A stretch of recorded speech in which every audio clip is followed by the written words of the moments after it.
this has been an interesting week because of the Xbox event, business update event.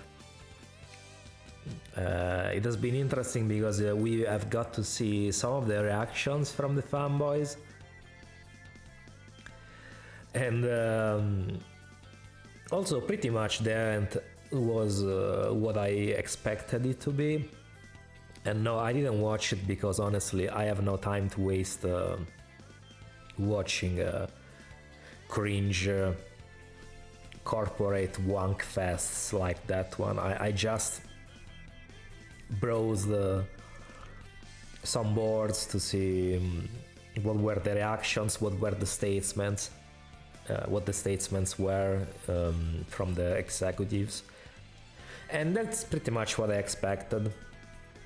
They have announced that indeed some games are coming to PS5 and Switch, and the games that are pretty much coming to PS5 and Switch as well, I think, are Hi-Fi Rush, Pentiment, Sea of Thieves, and Grounded. So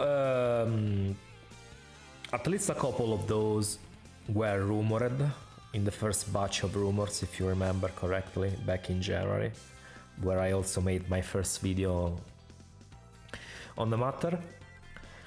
But yeah, I mean, there's a few things to talk about. The reaction from the fanboys, and I mean, some people didn't like it because, like I did say, this is not a good signal for the Xbox console ecosystem, because when you start doing things like these ones, like porting your games to other systems, it's not a good show.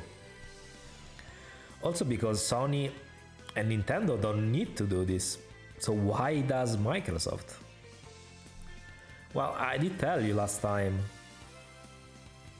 that they, actually in my first video mostly, that they were not doing well in terms of revenue for the Xbox division when it came to their objectives. They had certain targets that they needed to meet, and they won't be able to meet them with the current way things are going. So with stagnating Xbox sales, console sales, and stagnating Game Pass subs, because the subs, multiple people have been saying this, are pretty much stagnated. They have I think they did announce 2 years ago, in 2022, that they had like 22 million Game Pass subs, and then they did merge the Game Pass numbers with the Xbox Live numbers, I think, because the Xbox Live Gold went away and now it's Game Pass Core. And the numbers pretty much amount to around the same numbers that it was in 2022 with Game Pass members and Plus Gold members. The numbers is very similar, is around 34 millions. And hardware sales aren't doing good either, because they are projecting a 40% drop in the next quarter, I think, if I remember correctly, but I'll put screenshots on the screen. And this is from their internal projections. Like, hardware is projected to drop 40% year over year in the next quarter, I think. And it was already in decline compared to even like I did say in my first video, compared to the Xbox One. Xbox Series is trailing behind at least by 10% in sales compared to the Xbox One, and that was like 1 year ago. That it was an article from 1 year ago. And I mean, looking at all this data, is it surprising that this is the road they're trying to travel? I mean, I'm not surprised. I did say I fully expected this to be true, because the data clearly showed that they are not doing good, not as good as they would like to. And so yeah, I mean, they've announced these 4 games, but I've seen people saying, well, it's just 4 games. Some people will never learn. Some people will never learn.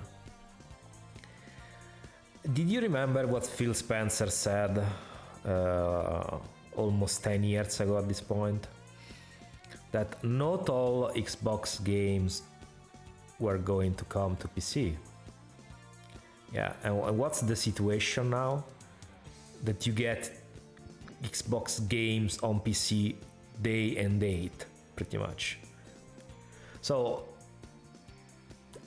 don't believe what they say. It's just for games. No, it's not just for games. It's clearly not just for games. They are trying to go for the boiled frog approach. You know about it. The frog will stay in the pot as long as you don't raise the temperature of the water too hastily. The frog will stay in the pot and will slowly boil until it's too late for air to get out. Because reptiles slowly adapt to their temperature along with the external ambient. So if the ambient where they find themselves in is raising the temperature, they also raise their temperature. But if it raises too much too quickly, they'll take notice and take action to prevent being harmed. But if the heat is raised very, very slowly, gradually, they don't notice and they'll die.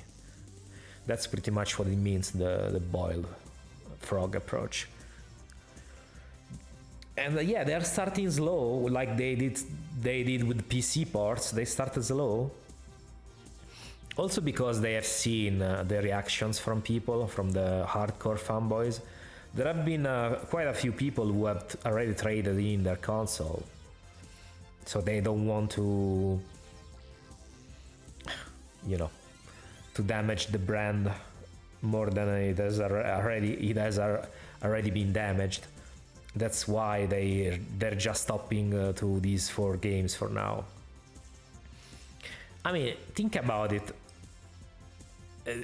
They have announced a few games this year, namely Indiana Jones and Blade, but they didn't say they were Xbox exclusives.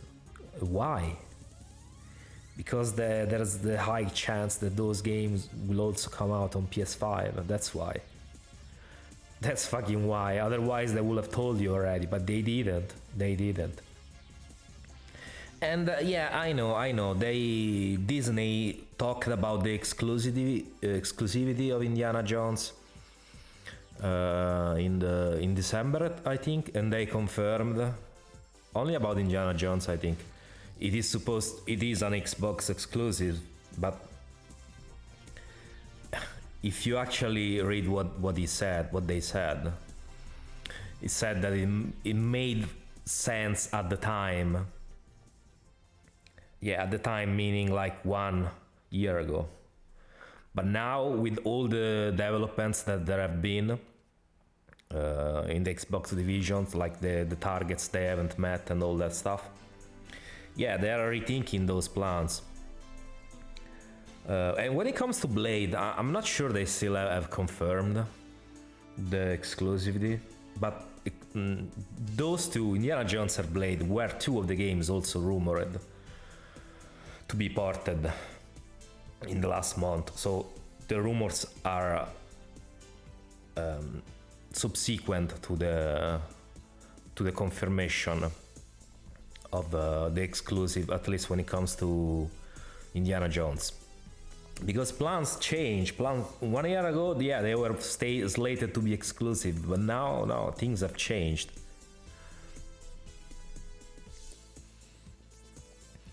And I did tell you, I think Starfield is gonna come.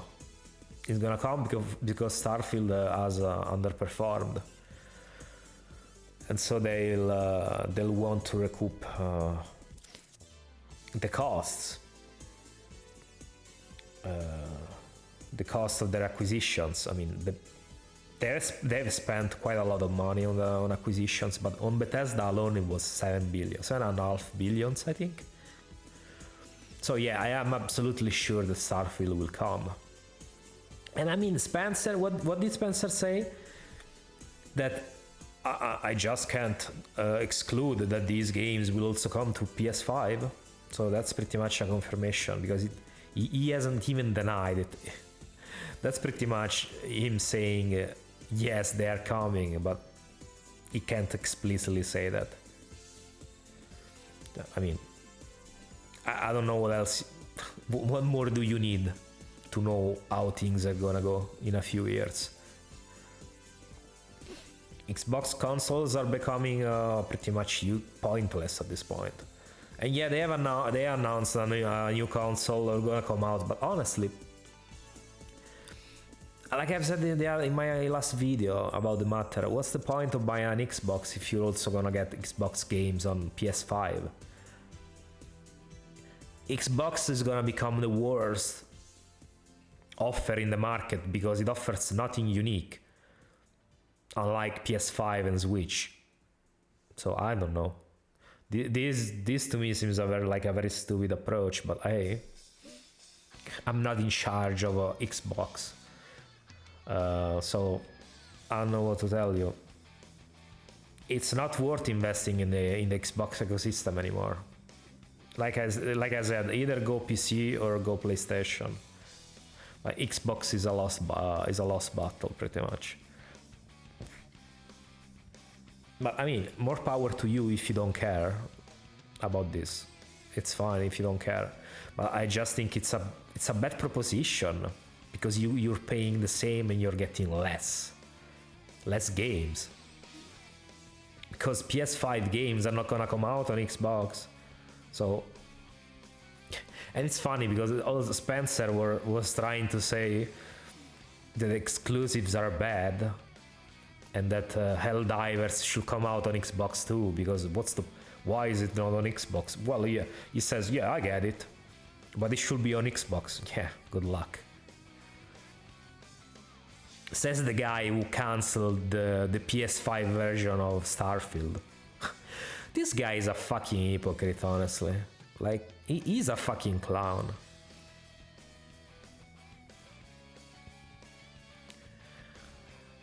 But yeah, I mean, there's not much else to say. They don't know what the fuck they are doing, but I fully predict most if not all Xbox games coming to PS5 or PlayStation in general within the next few years. For sure before the next gen starts, so PS5, PS6. I fully predict most of their games coming to PS6, at least. So by next gen. And yeah, they keep putting people who don't know a thing about video games and the industry in charge, like Sarah Bond. What did Sarah Bond do, honestly? Now she's the head of the Xbox division. What's her curriculum? What's her resume? I don't know. And then they wonder why the fuck they are failing. Yeah. But yeah, I mean, there's nothing else to say. If you want, let me know your thoughts, but for now I won't talk about it anymore because there's nothing else to say. I'll keep I'll make another video if they actually announce Starfield or some other big game. But like I said, I fully expect them to in the next few years, within the next 2 years at the earliest. So yeah. And also, yeah, the fanboy reactions were very fun. Some people actually did trade in their consoles. Some people were already like imagining their switch to PlayStation with a PS5 Pro. It's fucking hilarious. It's been a very, very fun week in that sense. And also the Xbox fanboys coping. But at this point, if they don't realize they're being duped, at this point, they'll never realize it. So, sucks to be them, but like, imagine shilling for free for a corporation as big as Microsoft who doesn't give a fuck about you. Yeah. But yeah. It was a fun week, but I don't know, let me know if you have something to add to what I said, and I'll see you on the next video, which will probably the Resident Evil 4 review, hopefully, and have a good day. Bye bye.